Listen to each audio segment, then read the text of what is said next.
오늘의 사연 시작합니다. 저는 36살 남성입니다. 다들 그렇듯 요즘 시국에 여자 만날 계기도 점점 없어지고 소개팅도 확 줄다 보니 여자친구 없이 지낸 지 꽤 오래됐어요.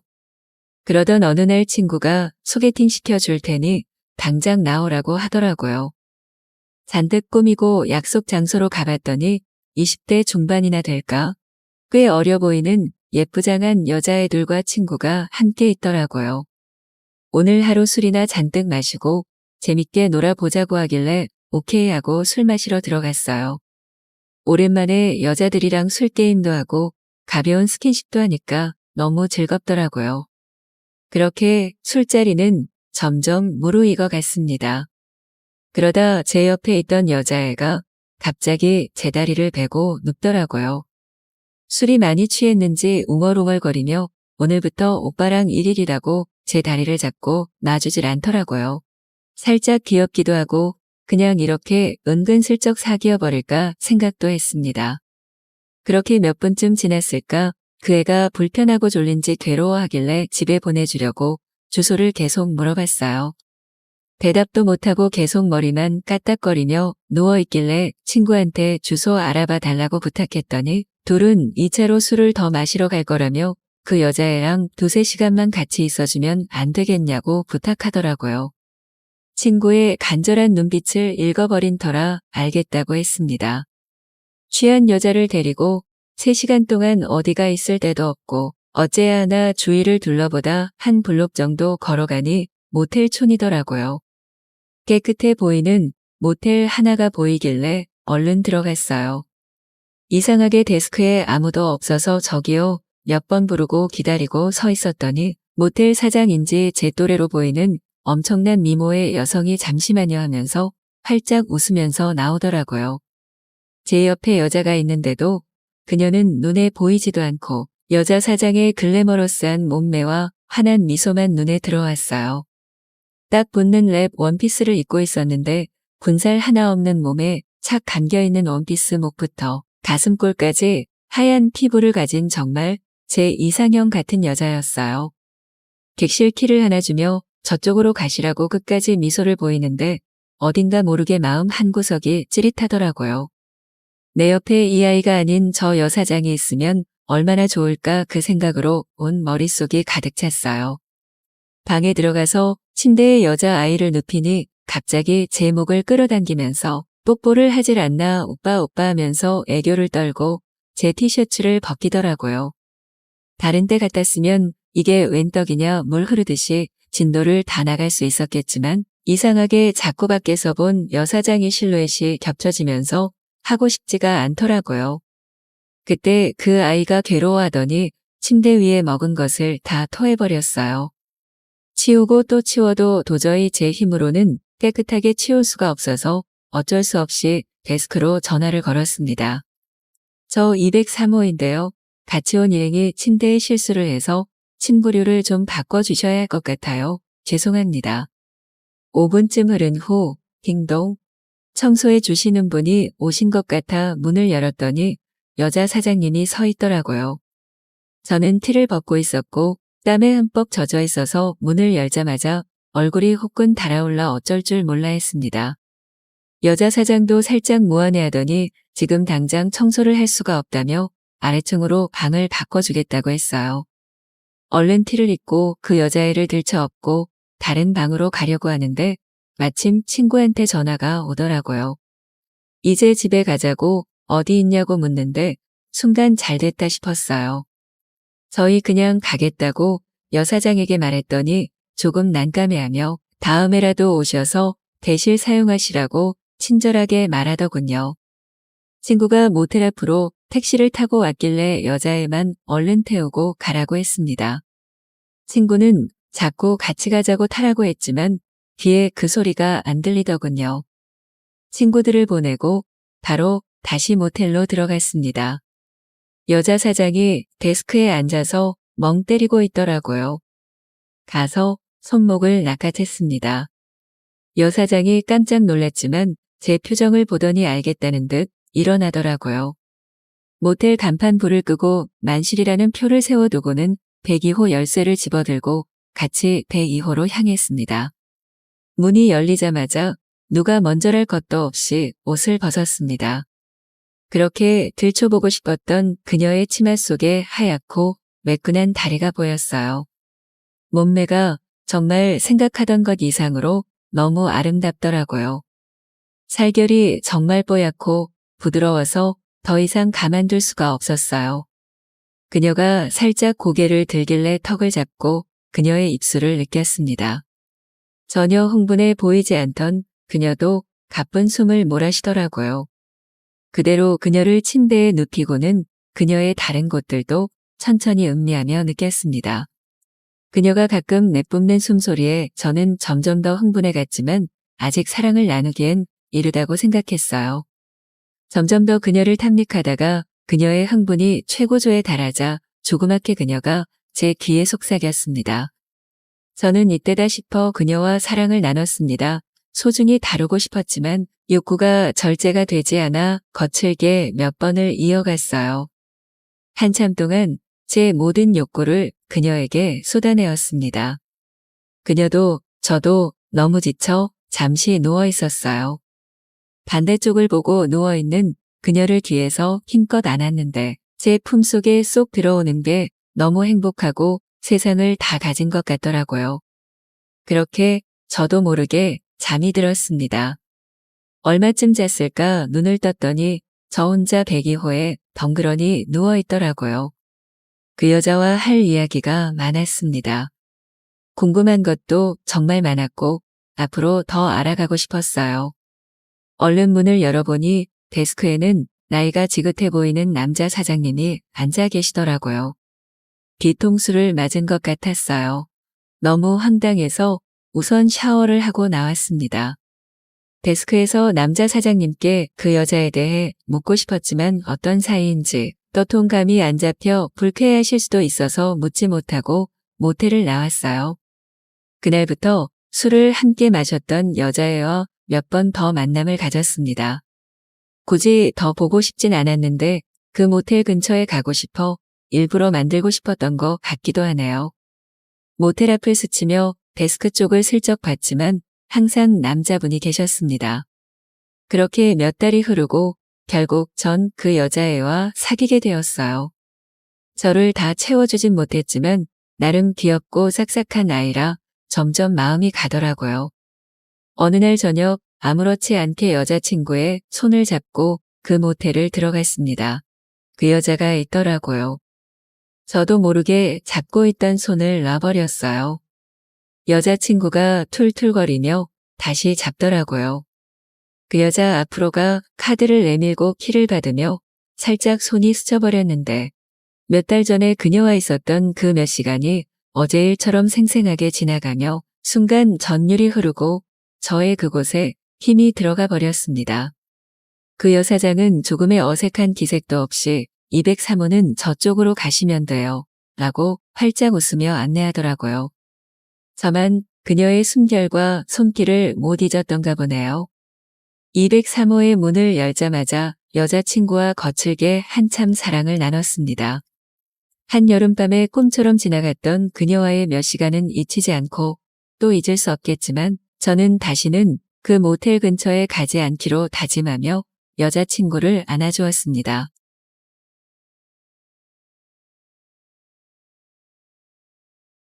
오늘의 사연을 시작합니다. 안녕하세요. 저는 중견기업을 다니고 있는 유부남입니다. 이곳에 제 사연을 보내게 되면 혹시라도 저를 아시는 분이 영상을 보고 저라는 것을 알게 될까봐 많은 고민을 하였지만 이혼을 신중히 고민하는 입장에서 다른 사람들의 의견을 듣고 싶어서 용기를 내어 사연을 보내게 되었습니다. 아내와 처음 만난 곳은 대학가 앞 술집이었습니다. 그때 당시 저도 아내도 대학생이었습니다. 헌팅으로 만난 저희는 단순히 한번 만나고 헤어질 사이가 아니라는 것을 느낄 수 있었습니다.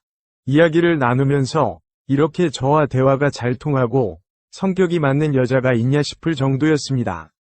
아내도 저한테 비슷한 느낌을 받았다고 하였습니다. 저희 헌팅으로 만난 다음 날부터 거의 매일 만나기 시작했고 사귀게 되었습니다. 저보다 1살 어린 아내였지만 저보다 더 성숙하고 배울 점이 많은 그런 현명한 여자였습니다. 1년 정도 행복한 연애를 하다가 저는 군대를 가게 되었고 아내는 제가 군대에 있는 동안에 자주 면회도 오고 편지도 보내주었습니다. 그러면서 대학도 졸업하고 취업도 하였습니다. 취업한 이후에는 제가 제대 이후 대학 졸업을 할 때까지 데이트 비용도 전액 부담하고 가끔씩 용돈도 주던 저한테만큼은 천사 같은 여자였습니다. 대학 졸업과 동시에 곧바로 괜찮은 회사에 취업을 하였습니다.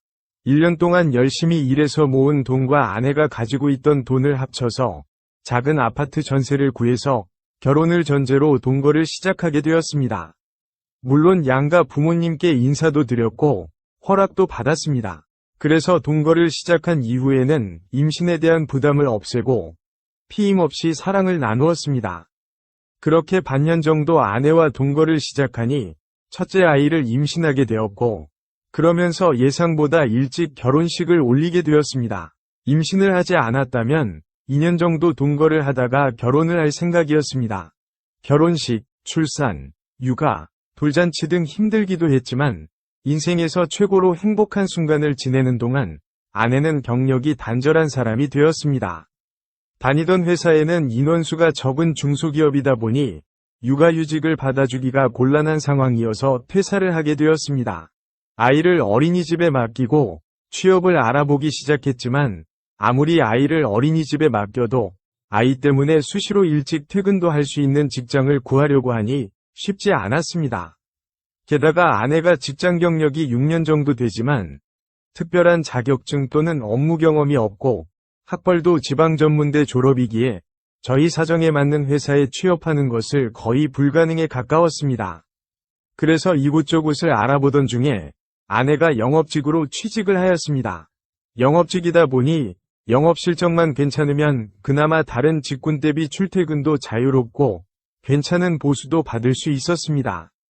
하지만 처음에보다는 영업이다 보니 당연히 실적이 잘 나올 리는 없고 실적 압박에 못 이겨서 저희가 팔아주고 양가 부모님이 팔아주고 주변 지인이 팔아주면서 간간히 버티고 있던 실정이었습니다.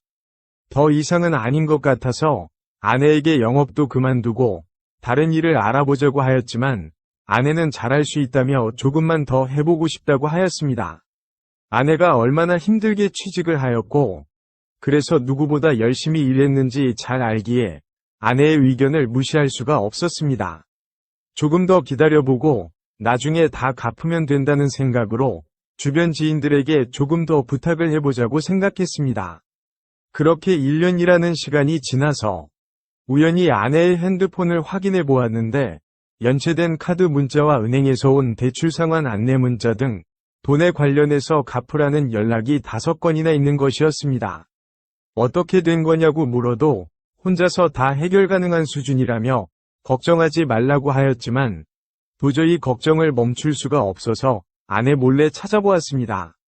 신용카드에 연체 및 리볼빙도 있었고 저도 모르는 아내의 신용대출과 마이너스 통장도 있었으며 지금까지 각종 가전 및 가구를 산다며 받아간 돈은 어디로 갔는지 모르겠고 할부이거나 렌탈로 진행 중이었습니다.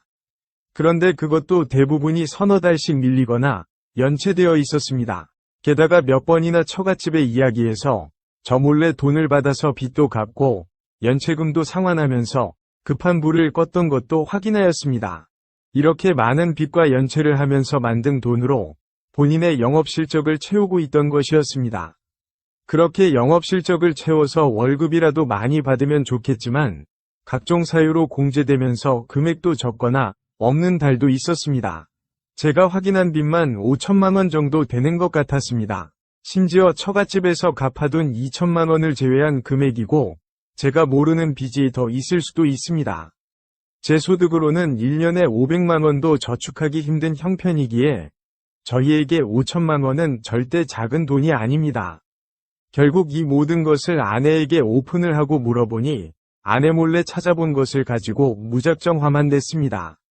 오히려 제가 궁금하고 답답해하는 것들에 대해서는 아무 말도 하지 않았습니다. 엄청난 빚들은 어떻게 해결할 것인지, 혹시 제가 모르는 빚이 더 있는 것인지 등 말해주지 않은 채 그냥 믿고 기다리라며 대화를 회피하기만 했습니다. 그러면 그 돈들로 영업 실적을 채우기 위해서 산 물건들은 어디 있냐고 묻자, 처음에는 저 몰래 집에 쌓아두다가 도저히 감당이 되지 않자 집 근처에 창고를 얻어서 쌓아두었고, 그것도 꽉 차니까 당근을 통해서 중고로 팔고 있는 중이라고 하였습니다. 중고로 판 돈으로 빚을 갚자고 하였더니 그 돈도 이미 실적을 채우는데 쓰고 있었습니다. 게다가 첫째 아이 태아보험도 이미 해지하였고, 매달 저에게 받아간 보험비도 아내의 실적을 채우는데 들어갔으며 각종 공과금도 밀려 있었습니다. 이렇게 같이 살다가는 저 물론이고 아이까지 나락으로 빨려 들어갈 것 같아서 급하게 아이를 데리고 집에서 나와서 부모님 댁에 맡겼습니다.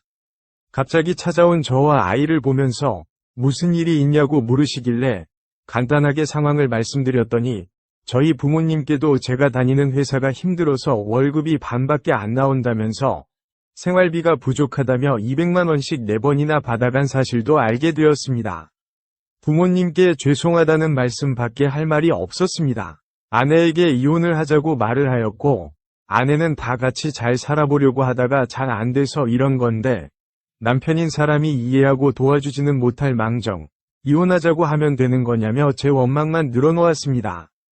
그렇게 집에서 나와 부모님 집에서 살면서 아내와 이혼을 준비 중입니다. 몇 번을 만나서 아내와 이야기를 나누어 보았지만 아내는 회사를 그만둘 생각도 없고 조금이라도 빚을 갚기 위한 계획이나 노력도 없는 상태였습니다.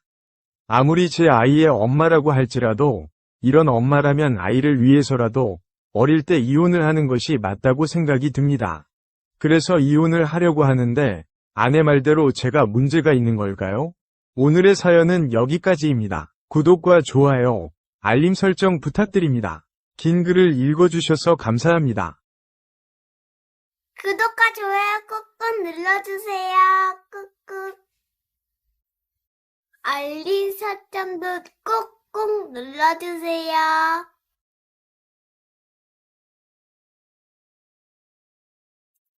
안녕하세요. 썰스타그램입니다. 오늘의 사연 시작해 볼게요. 안녕하세요. 저는 25살 여자예요. 저는 2년제 대학을 졸업하고 전공을 살리지 않고 그냥저냥 취업해서 회사를 다니고 있는 평범한 여자입니다. 제가 최근에 게임을 하다가 알게 된 남자가 있는데 그 남자에 대해서 이야기해 보려고 합니다. 저는 어릴 때부터 게임을 좋아했어요.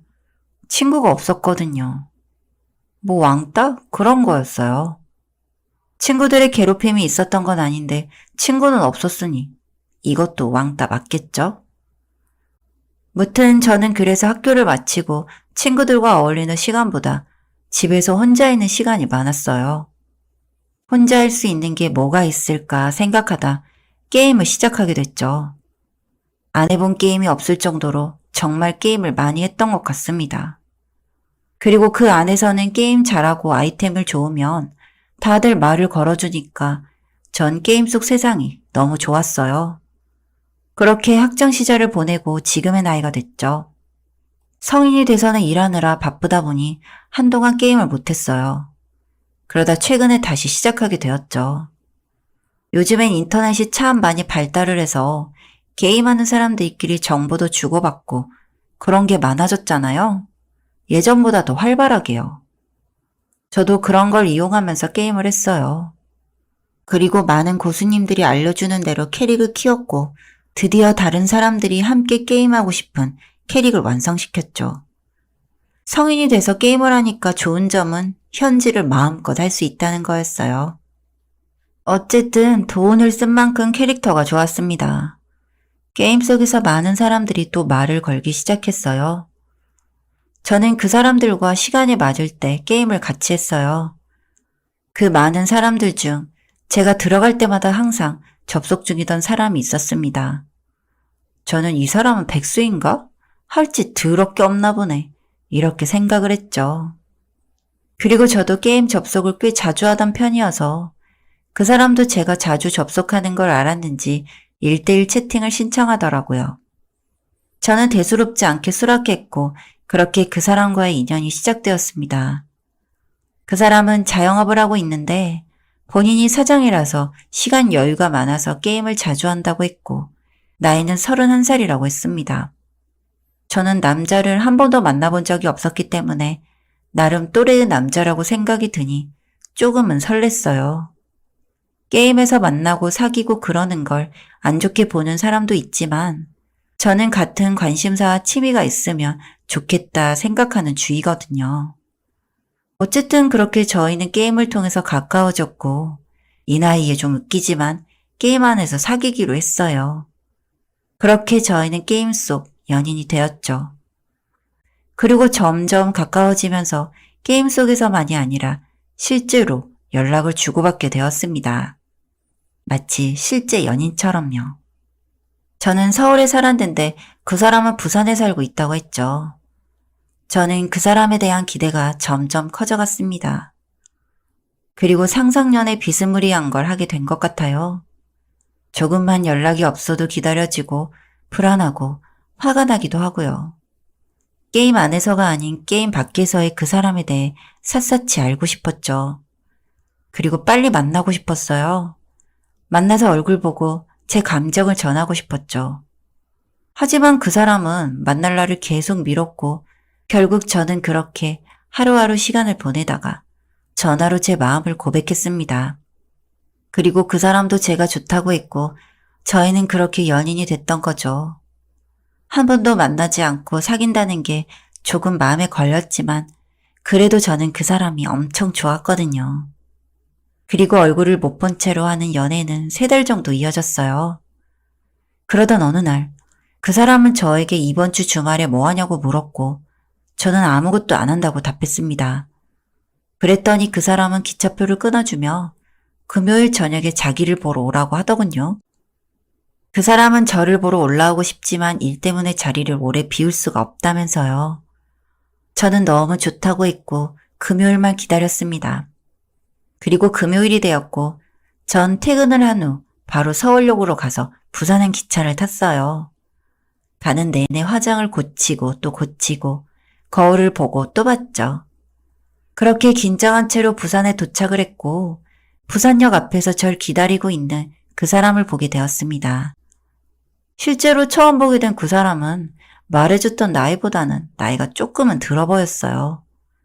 고생을 많이 해서 그런가 보다 하고 넘겼죠. 그 사람은 가게 직원이 급하게 차를 써야 할 일이 있어서 본인의 차를 빌려줬다고 택시를 타고 이동하자고 했습니다. 그 사람은 맛집이라며 한 식당에 데려갔고 저는 그 사람과 함께란 생각에 너무 떨려 밥이 입으로 들어가는지 코로 들어가는지도 모르겠는 채로 식사를 마쳤어요. 그리고 저희는 그 사람이 미리 예약해 놓은 모텔로 들어갔습니다. 저는 남자 모텔을 간 게 처음이라 너무 긴장이 되었지만 저는 그 사람이 이끄는 대로 그렇게 그 사람과 뜨거운 밤을 보냈어요. 스킨십을 하면 마음이 더 깊어지는 걸까요? 다음날 저는 그 사람이 더욱더 좋아지더군요. 아니면 제가 연애 경험이 없어서 그랬을지도 모르고요. 여튼 이런 게 바로 사랑이구나 느끼며 참 행복했어요. 다음날 그 사람은 저에게 부산에서 유명한 관광지 몇 곳을 데리고 다니면서 소개시켜줬어요. 차가 없어서 많이 걸어야 해서 발이 아프긴 했지만 그 사람의 얼굴을 보니 고통은 금세 잊혀졌습니다. 그 사람은 일요일 저녁 기차로 제 표를 끊어놨고 저희는 토요일 하루 온종일 붙어 있으며 사랑을 속삭였어요. 그리고 일요일이 되고 저는 서울에 올라가야 된다는 생각이 아침부터 괜히 서글퍼지더군요. 그 사람은 그런 저를 눈치채고 금방 또 보자며 위로해주는데 그런 마음 씀씀이까지 너무 고맙고 멋있어 보이더라고요. 서울로 올라가기 전 마지막 저녁 식사를 하는데 갑자기 그 사람이 저에게 거짓말을 한 게 있다고 했습니다. 그리고 저는 충격적인 소리를 들었죠. 저는 뭐냐고 물었고 그 사람은 사실 31살이 아니라 41살이라고 했어요. 저는 그 말을 듣고 나이보다 조금 들어 보이는 얼굴이 이해가 되더군요. 그리고 조금은 놀랐지만 나이는 숫자에 불과하다고 생각하기에 괜찮다고 그렇게 말을 했어요. 그리고 그 사람은 제가 나이 이야기를 하면 떠날까봐 너무 걱정되었는데 이해해줘서 너무 고맙다고 하더라고요. 그렇게 저희는 서로의 깊은 마음을 한 번 더 확인하고 헤어지게 되었습니다. 서울을 올라오고 나서도 저희의 연애는 이어졌고 몸이 멀어지면 마음도 멀어진다는 말을 비웃듯 제 마음은 더 커져가더라고요. 그러던 어느 날 회사 동료들과 점심 식사를 하던 중 남자친구 이야기가 나왔고 다들 본인의 남자친구 사진을 보여주며 자랑을 했어요. 저도 질 수 없어 부산을 갔을 때 함께 찍었던 사진을 보여주며 자랑했죠. 그런데 제 남자친구의 사진을 본 직장 동료 한 명이 굉장히 낯이 익는다고 하는 겁니다. 그러면서 몇 살이냐고 물어봤고 저는 41살이라고 얘기하면서 부산 사람이라서 아마 착각하신 거라고 이야기했죠. 회사 동료는 그런가? 하고 넘어갔어요. 그리고 며칠 후 회사 동료가 다시 저에게 남자친구 사진을 보여달라고 했습니다. 그리고 보여줬더니 긴가민가 했는데 역시 다시 보니 맞다고 했어요. 전 그게 무슨 말이냐고 했죠. 회사 동료는 저에게 종이 한 장을 내밀었고 전 그 종이를 보고 주저앉을 뻔했습니다. 그 종이는 다름 아닌 숲의 전단지였어요. 아동 성폭행, 미성년자 성폭행 등등 여러 가지 성범죄를 저질러 수배 중인 범죄자의 수배 전단지였죠. 그리고 전단지에 있는 얼굴과 특징을 자세히 보니 정말 그 사람이었고요. 이름은 제가 알고 있던 이름과 달랐지만 그 사람이 확실했어요. 저는 너무 놀라서 손이 떨렸습니다. 그리고 회사 동료는 신고 포상금이 어마어마하니 얼른 신고를 하라고 하더라고요. 그런데 참 바보 같죠? 저는 그 사람을 너무 사랑했기에 미련하게도 그 순간엔 뭔가 오해가 있는 거 아닐까 하는 생각을 한 겁니다. 그리고 회사에 휴가를 내고 무작정 부산으로 내려갔어요. 그 사람한테는 말하지 않고요. 전 부산에 도착해서 그 사람에게 전화를 걸었습니다. 그 사람은 반갑게 전화를 받았고 저는 부산역에 왔다며 데리러 나오라고 했죠. 그 사람은 연락도 없이 무슨 일이냐며 당황하더니 알겠다고 하면서 40분 정도 걸린다고 하더군요. 그리고 전화를 끊으려고 하는데 그 사람의 욕설이 들려왔어요. 아이, 미친년 존나 귀찮게 하네. 전화가 끊긴 줄 알고 한 말인 것 같았고 그렇게 전화는 바로 끊겼죠. 저는 사실 그 사람을 만나서 자초지종을 들어보고 잘못한 게 있으면 벌을 받고 오해라면 오해를 풀고 전 다 기다려줄 수 있다고 말하려고 했었어요. 그런데 그 욕설을 듣는 순간 저만 진심이었다는 생각이 들더군요. 그리고 오해든 아니든 그건 제가 판단할 게 아니라는 생각이 들었고요. 그래서 곧바로 경찰서에 신고를 했습니다. 경찰은 수배 전단지에 써있는 이름을 말하니 엄청 빠르게 달려왔고 저는 빠르게 자초지종을 설명했어요. 경찰은 제 얘기를 듣고 근처에서 잠복을 했고 그 사람은 도착하자마자 체포되었습니다. 그리고 체포되면서 저한테 쌍욕을 퍼붓고 끌려가더라고요. 내가 저런 사람과 사랑을 하고 이야기를 하고 밤을 보냈다니. 정말 후회가 물밀듯 밀려왔습니다. 솔직히 죽고 싶은 심정이었어요. 그리고 나중에 들은 얘기에 의하면 제가 부산에 내려간 그날도 그 사람은 여학생을 폭행하려고 했다고 했어요. 그 사람은 그동안에도 어지간히 나쁜 짓을 했는지 꽤 오래 감옥에 있어야 한다고 하더군요. 전 신고를 했다는 이유로 표창장과 포상금을 받게 되었습니다. 참, 인생 알 수 없죠. 너무 가볍게 생각하고 만났고 어리숙해서 당한 일이라고 생각하려고 하면서도 제 자신을 용서하기가 참 힘들었습니다. 그동안 자책하느라 힘든 시간을 보냈죠. 하지만 이제 털어놓고 새로 시작해보려고 합니다. 우울증 약도 먹기 시작했으니 좀 더 나아질 것이라 생각합니다. 뭐 말도 안 되는 포상금이라는 돈이 생겼으니 다른 지역으로 이사를 해서 한번 새롭게 살아보려고요. 여기까지 썰스타그램이었습니다. 구독과 좋아요 부탁드릴게요.